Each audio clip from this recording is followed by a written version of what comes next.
Hello ಎಲ್ರಿಗೂ ನಮಸ್ಕಾರ. Welcome back to Kavita Mahesh vlogs ಅಂತ ಹೇಳ್ತಾ, ಇದಂತೂ ಗಣೇಶ ಹಬ್ಬದ ವ್ಲಾಗ್ ಆಗಿರುತ್ತೆ. ಬಟ್ ನಾನು ಲೇಟಾಗಿ ಪೋಸ್ಟ್ ಮಾಡ್ತಾ ಇದ್ದೀನಿ. ಏನಕ್ಕಂದರೆ ಸ್ವಲ್ಪ ಈ ಎಡಿಟಿಂಗ್ ಮಾಡೋದು, ವಾಯ್ಸ್ ಓವರ್ ಕೊಡೋದೆಲ್ಲ ಸ್ವಲ್ಪ ಲೇಟ್ ಆಯಿತು.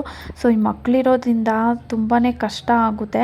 ಅವ್ರನ್ನ ಸ್ಕೂಲಿಗೆಲ್ಲ ಕಳ್ಸಾದ್ಮೇಲೆ ನಾವೇನಾದರೂ ವರ್ಕ್ ಮಾಡ್ಕೋದು. ಅದರಲ್ಲೂ ನಾನು ವರ್ಕಿಂಗ್ ವುಮೆನ್ ಆಗಿರೋದ್ರಿಂದ ಮನೇಲೂ ಎಲ್ಲ ಮಾಡಿ ಮತ್ತು ಮಕ್ಕಳು ಎಲ್ಲ ನೋಡಿಕೊಂಡು ನಮ್ಮ ಹಸ್ಬೆಂಡ್ನು ಆಫೀಸ್ಗೆಲ್ಲ ಕಳ್ಸಾದ್ಮೇಲೆ ಸ್ವಲ್ಪ ಫ್ರೀ ಟೈಮ್ ಇದ್ದಾಗ ಈ ವ್ಲಾಗ್ಸ್ನೆಲ್ಲ ಮಾಡ್ತಾಯಿರ್ತೀನಿ. ಸೊ ಯಾರಿಗೆಲ್ಲ ನನ್ನ ಬ್ಲಾಗ್ಸ್ ಇಷ್ಟ ಆಗ್ತಾಯಿದೆ ಕಮೆಂಟ್ ಮಾಡಿ, ಹೀಗೆ ಸಪೋರ್ಟ್ ಮಾಡಿ ಅಂತ ಹೇಳ್ತಾ ಈ ಬ್ಲಾಗ್ನ ಕಂಟಿನ್ಯೂ ಮಾಡೋಣ ಬನ್ನಿ.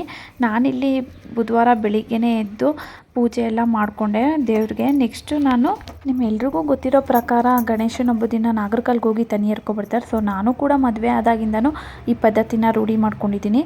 ಸೊ ಬೆಳಿಗ್ಗೆನೇ ಎದ್ದು ಎಲ್ಲ ಮುಗಿಸ್ಕೊಂಡು ನಾನಿಲ್ಲಿ ನೋಡಿ ನನಗೆ ಬರೋ ರೀತಿಯಲ್ಲಿ ತಂಬಿಟ್ಟು ಮತ್ತು ಚಿಗ್ಲಿ ಉಂಡೆನ ಮಾಡ್ಕೊಂಡಿದ್ದೀನಿ. ಸೊ ಜಾಸ್ತಿ ಕ್ವಾಂಟಿಟಿ ಏನು ಮಾಡ್ಕೊಂಡಿಲ್ಲ, ಎರಡೂ 5 ಆಗೋ ಥರ ಮಾಡಿಕೊಂಡು ದೇವ್ರ ಮನೆಗೆ ಸ್ವಲ್ಪ ಮತ್ತು ನಾಗರಕಲ್ ಹತ್ರ ತೊಗೊಂಡೋಗೋದಕ್ಕೆ ಸ್ವಲ್ಪ ಮಾಡ್ಕೊಂಡಿದ್ದೆ. ಸೊ ನನಗಂತೂ ಇದು ಮುಂಚೆ ಬರ್ತಾ ಇರಲಿಲ್ಲ. ಬಟ್ ಇವಾಗ ಎಲ್ಲನೂ ಅಭ್ಯಾಸ ಮಾಡ್ಕೊಂಡಿದ್ದೀನಿ. ನಾವು ಹೆಣ್ಮಕ್ಳೇ ಹಂಗೆ ಅಲ್ವಾ, ಬರಲಿಲ್ಲ ಅಂದ್ರೂ ಟ್ರೈ ಮಾಡೋದು ಅದು ಬಂದೇ ಬರುತ್ತೆ.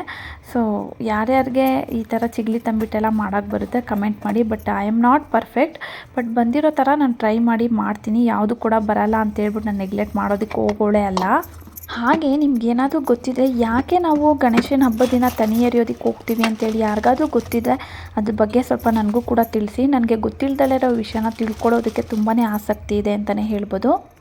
ಬಟ್ ನನಗಂತೂ ಅದ್ರ ಬಗ್ಗೆ ಗೊತ್ತಿದೆ. ದಯವಿಟ್ಟು ಯಾರಾದರೂ ನನಗೆ ಇದು ಯಾಕೆ ಈ ಥರ ಈ ಪದ್ಧತಿ ಇದೆ ಗಣೇಶನ ಹಬ್ಬದ ದಿನ ಅಂತೇಳಿ ಖಂಡಿತವಾಗ್ಲೂ ಕಮೆಂಟ್ ಹಾಕಿ, ನಾನು ಅದನ್ನು ನೋಡಿ ತಿಳ್ಕೊತೀನಿ. ಸೊ ನಾನು ಕೂಡ ಇದೆಲ್ಲ ರೆಡಿ ಮಾಡಿಕೊಂಡು ತನಿ ಎರೆಯೋದಕ್ಕೆ ರೆಡಿ ಆದೆ. ನಮ್ಮ ಮನೆಯವರು ಕೂಡ ಬಂದು ಅಲ್ಲಿ ನೋಡಿದ್ರೆ ತುಂಬ ರಶ್ ಇತ್ತು. ನೋಡ್ಬೋದು ನೀವಿಲ್ಲಿ ಎಷ್ಟು ಜನ ಬಂದು ಆಲ್ರೆಡಿ ಪೂಜೆ ಮಾಡ್ಕೊಂಡು ಹೋಗಿದ್ರು ಅಂತೇಳಿ. ಬಟ್ ನಾವು ಕೂಡ ಅಷ್ಟೇ, ಬಟ್ ನಿಂತೇ ಇರಬೇಕಾಗುತ್ತೆ ಅಂತೇಳಿ ನಾನು ಕೂಡ ಜಾಗ ಮಾಡಿಕೊಂಡು ಪೂಜೆ ಎಲ್ಲ ಮಾಡಿದೆ. ಸೊ ಆಮೇಲೆ ನಮ್ಮಮ್ಮನೂ ಕೂಡ ಬಂದು ಪೂಜೆ ಮಾಡೋದು. ತುಂಬಾ ಖುಷಿ ಅನಿಸುತ್ತಲ್ಲ ಹಬ್ಬದ ದಿನ ಈ ಥರ ಒಂದು ಪದ್ಧತಿ ಇರೋದ್ರಿಂದ. ನಮ್ಮ ಹಿಂದೂ ಧರ್ಮ ಎಷ್ಟು ಗ್ರೇಟ್ಫುಲ್ ಅಂದರೆ ನಿಜವಾಗ್ಲೂ ಹೇಳ್ತೀನಿ, ನಾವು ಬೇರೆ ಯಾವ ಧರ್ಮದಲ್ಲಿ ಹುಟ್ಟಿದ್ರೂ ಖುಷಿ ಆಗ್ತಿತ್ತೋ ಇಲ್ವೋ ಗೊತ್ತಿಲ್ಲ.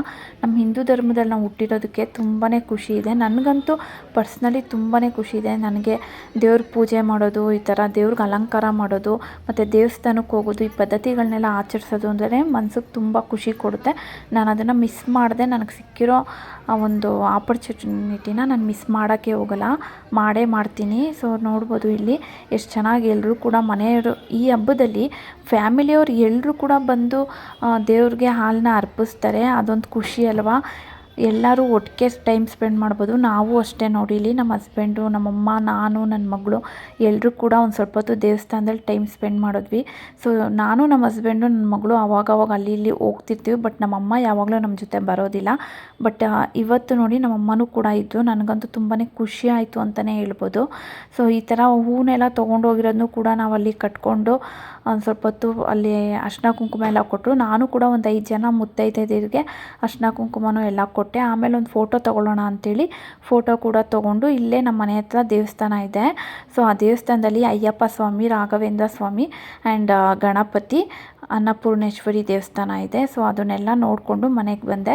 ಸೊ ಮನೆಗೆ ಅಡುಗೆನೂ ಮಾಡಬೇಕಲ್ವ. ನಮ್ಮಮ್ಮ ಇಲ್ಲಿ ಸಿಹಿ ಕಡುಬು ಮತ್ತು ಖಾರದ ಕಡುಬು ಎರಡೂ ಕೂಡ ಮಾಡೋದು. ನನಗೆ ಸಿಹಿ ಕಡುಬು ತಿಂದಾದಮೇಲೆ ಖಾರದ ಕಡುಬು ಬೇಕು ಅಂತೇಳಿದ್ದಕ್ಕೆ ನಮ್ಮಮ್ಮ ಸ್ವಲ್ಪ ಖಾರದ ಕಡುಬು ಕೂಡ ಮಾಡಿಕೊಟ್ರು. ಸೊ ಆ ದಿನ ತುಂಬಾ ಚೆನ್ನಾಗೋಯ್ತು ಅಂತಲೇ ಅನ್ಬೋದು. ಮತ್ತು ಸಂಜೆ ನನ್ನ ತಮ್ಮ ಮತ್ತು ನಮ್ಮ ಚಿಕ್ಕಮ್ಮ ಇಬ್ಬರು ಮನೆಗೆ ಬಂದು ನನಗೆ ಬಾಗಿನ ಕೊಟ್ಟರು. ನಿಜವಾಗ್ಲೂ ನನಗೆ ಎಷ್ಟು ಖುಷಿ ಆಯಿತು ಗೊತ್ತಾ. ಆ ದಿನ ತುಂಬಾ ಖುಷಿ ಆಯಿತು.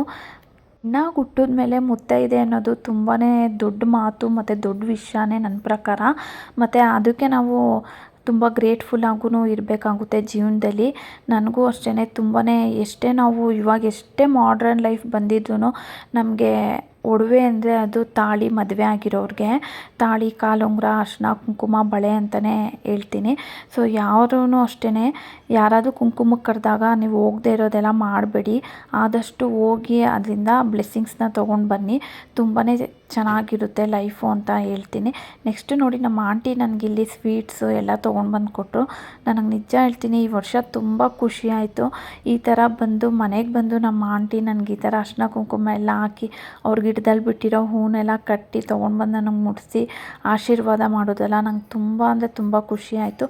ನನ್ನ ತಮ್ಮನೂ ಕೂಡ ಇದೇ ರೀತಿ ಚೆನ್ನಾಗಿ ಚೆನ್ನಾಗಿರಲಿ, ಅವನಿಗೂ ಒಂದು ಒಳ್ಳೆ ಹುಡುಗಿ ಸಿಕ್ಕಿ ಮದುವೆ ಆಗಿ ಅವನ ಲೈಫು ಕೂಡ ಚೆನ್ನಾಗಾಗಲಿ ಅಂತ ಈ ಮೂಲಕ ಅವನಿಗೆ ಆಶಿಸ್ತೀನಿ. ನನಗೆ ಹೇಳೋಕ್ಕಾಗಲ್ಲ, ಬಟ್ ಅಷ್ಟು ಖುಷಿ ಆಯಿತು ಈ ಇಯರು. ಅದಕ್ಕೆಲ್ಲ ಕಾರಣ ನನ್ನ ತಮ್ಮ ಮತ್ತು ನಮ್ಮ ಆಂಟಿ. ಆ ಡೇ ತುಂಬ ಖುಷಿಯಾಗೇ ಇದ್ದೆ ನಾನು. ಥ್ಯಾಂಕ್ ಯು ಸೋ ಮಚ್ ಕಣೋ ಸಂಜು ಅಂತ ಹೇಳ್ತಾ ಈ ವ್ಲಾಗ್ನ ಇಲ್ಲೇ ಎಂಡ್ ಮಾಡ್ತಾಯಿದ್ದೀನಿ. Thank you.